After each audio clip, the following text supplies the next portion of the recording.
નમસ્કાર મિત્રો, ઘણીવાર આપણે સાંભળ્યું હોય છે કે કોઈના ઝઘડામાં પડવું નહીં અથવા કોર્ટ કચેરીથી દૂર રહેવું. પણ શું તમે જાણો છો કે કાયદો દરેક પગલે આપની સાથે છે? ઘણીવાર જીવનમાં એવી પરિસ્થિતિઓ આવે છે જ્યાં સામાન્ય માણસ મૂંઝાઈ જાય છે. આવા સમયે એક વ્યક્તિ યાદ આવે છે, એડવોકેટ એટલે કે વકીલ. આજનો વિડીયો એના માટે જ છે. શું ખરેખર આપણને વકીલની જરૂર પડે છે? અને જો હા, તો કયા સંજોગોમાં? ચાલો જાણીએ.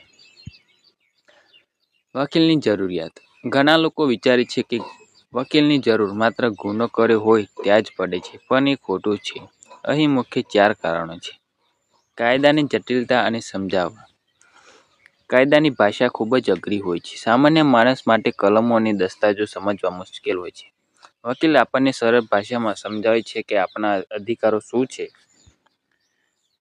દસ્તાવેજી કાર્યવાહી. પ્રોપર્ટી ખરીદવી, વસિયતનામું બનાવવું કે કોઈ એગ્રીમેન્ટ કરવું. આ બધામાં નાની ભૂલ પણ ભવિષ્યમાં મોટી મુસીબત બની શકે છે. વકીલ યોગ્ય કાયદાકીય દસ્તાવેજો તૈયાર કરવામાં મદદ કરે છે.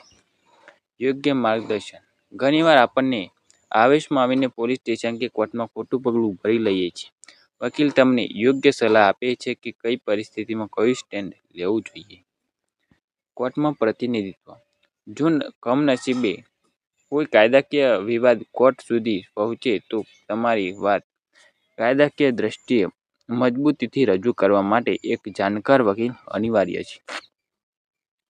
યાદ રાખો, વકીલ એટલે માત્ર કોર્ટમાં લડનાર વ્યક્તિ નથી, પણ તે એક લીગલ એડવાઇઝર છે. જો તમે શરૂઆતમાં જ કોઈ નિષ્ણાતની સલાહ લો, તો ઘણા કિસ્સાઓમાં તમારે કોર્ટના ધક્કા ખાવાની જરૂર જ નથી પડતી.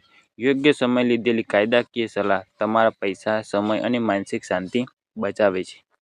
તો મિત્રો, કાયદાથી ડરવાની નહીં, પણ કાયદાને સમજવાની જરૂર છે. જો તમારી પાસે કોઈ ચોક્કસ કાયદાકીય પ્રશ્ન હોય તો હંમેશા કોઈ લાયક વકીલનો સંપર્ક જરૂર કરજો. જો તમને આ માહિતી ઉપયોગી લાગી હોય તો વિડીયોને લાઈક કરો, તમારા મિત્રો સાથે શેર કરો અને આવી જ કાયદાકીય જાણકારી માટે અમારી ચેનલને સબસ્ક્રાઈબ કરવાનું ભૂલતા નહીં. Thank you. અને દોસ્તો, તમારા મનમાં કોઈ પ્રશ્ન હોય તો નીચે કોમેન્ટ બોક્સમાં જરૂર જણાવજો. ફરી મળીશું એક નવા વિડીયો સાથે.